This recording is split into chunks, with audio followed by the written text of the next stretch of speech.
পাল্টাপাল্টি নিষেধাজ্ঞায় যুক্তরাষ্ট্র ও নাইজার কূটনৈতিক সংঘাত তীব্র। আন্তর্জাতিক নিষেধাজ্ঞা উপেক্ষা করে ইয়েমেনে সৌদি বিমান হামলা, শান্তি আহ্বান উপেক্ষা। ব্যবসায়িক ও সামাজিক পরিবেশে ভারত বাংলাদেশ সম্পর্কের অবনতি। চীনের কালো তালিকায় মার্কিন প্রতিরক্ষা খাতের একাধিক কর্মকর্তা ও প্রতিষ্ঠান, সম্পদ জব্দ। গৃহযুদ্ধের আগুনে পুড়ছে দেশ, তবুও নির্বাচন আয়োজন জান্তা সরকারের। সোশ্যাল মিডিয়ায় সমালোচনার ঝড়।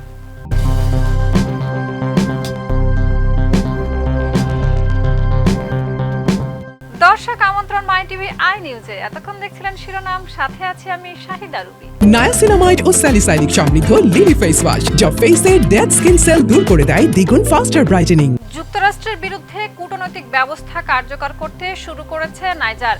মার্কিন নাগরিকদের ভিসা প্রদানে নিষেধাজ্ঞা ঘোষণা করেছে পশ্চিম আফ্রিকার দেশটি। যুক্তরাষ্ট্র নাইজারের নাগরিকদের উপর নতুন প্রবেশ নিষেধাজ্ঞা আরোপ করার প্রতিক্রিয়ায় এই সিদ্ধান্ত নেওয়া হয়েছে। বিস্তারিত প্রতিবেদনে। পশ্চিম আফ্রিকার দেশ নাইজার মার্কিন নাগরিকদের জন্য ভিসা প্রদানে নিষেধাজ্ঞা ঘোষণা করেছে। নাইজার সরকারের পক্ষ থেকে জানানো হয়েছে, যুক্তরাষ্ট্র সম্প্রতি নাইজারের নাগরিকদের উপর নতুন প্রবেশ নিষেধাজ্ঞা আরোপ করায় এর প্রতিক্রিয়ায় এই সিদ্ধান্ত নেওয়া হয়েছে। জাতীয় স্বার্থ রক্ষায় ভবিষ্যতে আরও পদক্ষেপ নেওয়া হতে পারে বলে দেশটির পক্ষ থেকে জানানো হয়েছে। বিশ্লেষকদের মতে এই সিদ্ধান্ত দুই দেশের মধ্যে কূটনৈতিক সম্পর্কে আরও উত্তেজনা সৃষ্টি করতে পারে। এর ফলে দ্বিপক্ষীয় সম্পর্ক, বিশেষ করে ভ্রমণ ও কূটনৈতিক যোগাযোগে প্রভাব পড়ার আশঙ্কা রয়েছে। নাইজার নিউজ এজেন্সিতে প্রকাশিত এক প্রতিবেদনে বলা হয়েছে, নাইজার সব মার্কিন নাগরিককে স্থায়ীভাবে ভিসা দেওয়া বন্ধ করেছে। পাশাপাশি অনির্দিষ্টকালের জন্য মার্কিন নাগরিকদের নাইজারের ভূখণ্ডে প্রবেশও নিষিদ্ধ করা হয়েছে। দেশটির কূটনৈতিক সূত্র জানিয়েছে, পারস্পরিক নীতির ভিত্তিতেই এই সিদ্ধান্ত নেওয়া হয়েছে। এটি নাইজারে জাতীয় সার্বভৌমত্ব রক্ষার দৃঢ় সংকল্পের প্রতিফলন। এর আগে গত 16 ডিসেম্বর যুক্তরাষ্ট্রের প্রবেশ নিষেধাজ্ঞার তালিকা বাড়িয়ে 40টি দেশে নেওয়া হয়। এই তালিকার মধ্যে নাইজারও রয়েছে, যাদের নাগরিকদের যুক্তরাষ্ট্রের প্রবেশের উপরে পূর্ণ নিষেধাজ্ঞা আরোপ করা হয়েছে। যুক্তরাষ্ট্রের এই তালিকায় নাইজারকে অন্তর্ভুক্তির পর দেশটির ভেতরে উদ্বেগ সৃষ্টি হয়েছে এবং কূটনৈতিক পর্যায়ে দ্রুত পাল্টা প্রতিক্রিয়া জোরদার করেছে। ইয়েমেনের দক্ষিণাঞ্চলীয় হাদ্রামাউত শহরে বিমান হামলা চালিয়েছে সৌদি আরব। ইয়েমেনের বিচ্ছিন্নতাবাদীরা এই হামলার দায় সৌদি আরবের উপর চাপিয়েছে। বিস্তারিত প্রতিবেদনে। G20 members can lead the way by dismantling trade barriers.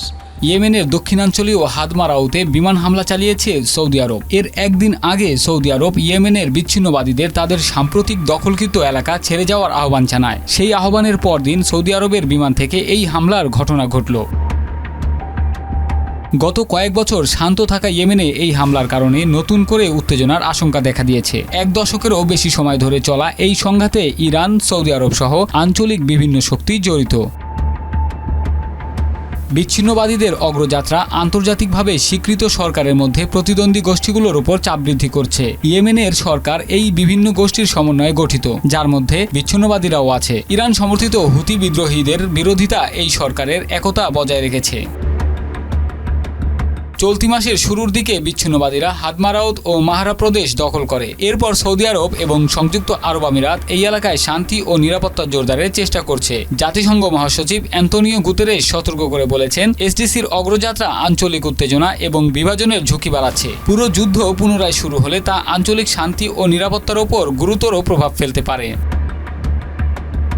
2014 সালে হুথিরা রাজধানী সানা থেকে সরকার উৎখাতের পর থেকে ইয়েমেন বিভক্ত অবস্থায় রয়েছে। 2015 সাল থেকে হুথি বিদ্রোহীরা সৌদির নেতৃত্বাধীন সরকারের সঙ্গে যুদ্ধে লিপ্ত। সংঘাতে লাখ লাখ মানুষ নিহত হয়েছে এবং ভয়াবহ মানবিক সংকট সৃষ্টি হয়েছে। তবে 2022 সালের পর জাতিসংঘের মধ্যস্থতায় যুদ্ধবিরতির কার্যকর হওয়ায় সংঘর্ষ কিছুটা কমেছে। ভারতের পশ্চিমবঙ্গের শিলিগুড়িতে হোটেল ব্যবসায়ীরা বাংলাদেশিদের জন্য ভাড়া দেওয়া বন্ধের সিদ্ধান্ত নিয়েছেন। স্থানীয় হোটেল মালিকদের সংগঠন বৃহত্তর শিলিগুড়ি হোটেল ব্যবসায়ী কল্যাণ সমিতি শুক্রবার এই তথ্য জানিয়েছে। বিস্তারিত ডেস্ক রিপোর্টে। কথিত রাজনৈতিক অস্থিরতা আর ভারত বিরোধিতার কারণে বাংলাদেশিদের কাছে হোটেল ভাড়া না দেওয়ার ঘোষণা দিয়েছে ভারতের শিলিগুড়ির বৃহত্তর শিলিগুড়ি হোটেল ব্যবসায়ী কল্যাণ সমিতি। সংবাদ মাধ্যম টেলিগ্রাফ ইন্ডিয়া এ তথ্য জানিয়েছে। সংগঠনের জয়েন্ট সেক্রেটারি উজ্জ্বল ঘোষ জানিয়েছেন, গত বছরের ডিসেম্বরে তারা এই সিদ্ধান্ত নিয়েছিলেন। তবে সেই সময় শিক্ষার্থী ও চিকিৎসা নিতে আসা বাংলাদেশিদের ক্ষেত্রে নিষেধাজ্ঞা শিথিল ছিল, কিন্তু এখন থেকে আর কোনো বাংলাদেশিকেই তারা হোটেল ভাড়া দেবেন না। 2024 সালের ডিসেম্বরে এই সংগঠনের সদস্যরা বাংলাদেশিদের কাছে হোটেল ভাড়া দেওয়া বন্ধ করে দিয়েছিলেন, কিন্তু মানবিক কারণে বাংলাদেশি শিক্ষার্থী ও অসুস্থ মানুষদের কাছে ভাড়া দেওয়া হচ্ছিল, যারা ভারতে পড়াশোনা ও চিকিৎসার জন্য এসেছেন। কিন্তু বাংলাদেশের সহিংসতা এবং ভারত বিরোধী বক্তব্যের কারণে তারা আর বাংলাদেশিদের কাছে হোটেল ভাড়া দেবেন না বলে সিদ্ধান্ত নিয়েছেন। বৃহত্তর শিলিগুড়ি হোটেল ব্যবসায়ী কল্যাণ সমিতির অধীনে শিলিগুড়িতে 180টি হোটেল আছে, যারা সবাই কঠোরভাবে এই নিষেধাজ্ঞা মেনে চলবেন। এছাড়া এই সংগঠনের বাইরে থাকা আরও 50টি হোটেলেও বাংলাদেশিদের কাছে হোটেল ভাড়া দিচ্ছে না বলে জানা গেছে। তাইওয়ানের কাছে বড় অস্ত্র প্যাকেজ বিক্রির ঘোষণা দেওয়ায় যুক্তরাষ্ট্রের 10 জন ব্যক্তি ও 20টি প্রতিরক্ষা প্রতিষ্ঠানের উপরে নিষেধাজ্ঞা আরোপ করেছে চীন। নিষেধাজ্ঞার আওতায় তাদের চীনের সম্পদ জব্দ, দেশটিতে প্রবেশ ও ব্যবসা নিষিদ্ধ করা হয়েছে। বেইজিং বলেছে, তাইওয়ান ইস্যু চীনের রেড লাইন এবং এ বিষয়ে উস্কানিমূলক পদক্ষেপের বিরুদ্ধে তারা কঠোর প্রতিক্রিয়া জানাবে। বিস্তারিত ডেস্ক রিপোর্টে। তাইওয়ানের কাছে অস্ত্র বিক্রির সিদ্ধান্তকে কেন্দ্র করে যুক্তরাষ্ট্রের 10 জন ব্যক্তি ও 20টি মার্কিন প্রতিরক্ষা প্রতিষ্ঠানের উপরে নিষেধাজ্ঞা আরোপ করেছে চীন। 26শে ডিসেম্বর চীনের পররাষ্ট্র মন্ত্রণালয় আনুষ্ঠানিকভাবে এই নিষেধাজ্ঞার ঘোষণা দেয়।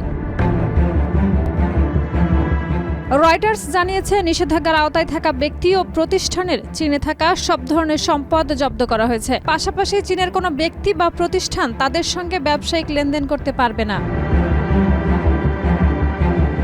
এর আগে গত সপ্তাহে ওয়াশিংটন তাইওয়ানের কাছে $11.1 বিলিয়ন অস্ত্র বিক্রির ঘোষণা দেয়। এটি ছিল তাইওয়ানের জন্য এখন পর্যন্ত যুক্তরাষ্ট্রের সবচেয়ে বড় অস্ত্র প্যাকেজ, যা বেইজিংকে তীব্রভাবে ক্ষুব্ধ করে। নিষেধাজ্ঞার তালিকায় রয়েছেন মার্কিন প্রতিরক্ষা প্রতিষ্ঠান আন্দুরিল ইন্ডাস্ট্রিজের প্রতিষ্ঠাতা এবং আরও 9 জন শীর্ষ নির্বাহী। এসব ব্যক্তির চীনে প্রবেশও নিষিদ্ধ করা হয়েছে।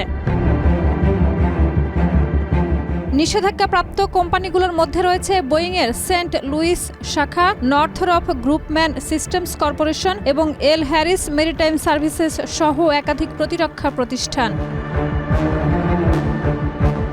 চীনের পররাষ্ট্র মন্ত্রণালয়ের এক মুখপাত্র এক বিবৃতিতে বলেন, তাইওয়ান ইস্যু চীনের মূল স্বার্থের কেন্দ্রবিন্দু এবং চীন যুক্তরাষ্ট্র সম্পর্কে প্রথম রেড লাইন, যা অতিক্রম করা যাবে না। তিনি সতর্ক করে বলেন, তাইওয়ান প্রশ্নে যে কোনো উস্কানিমূলক পদক্ষেপের বিরুদ্ধে চীন কঠোর জবাব দেবে।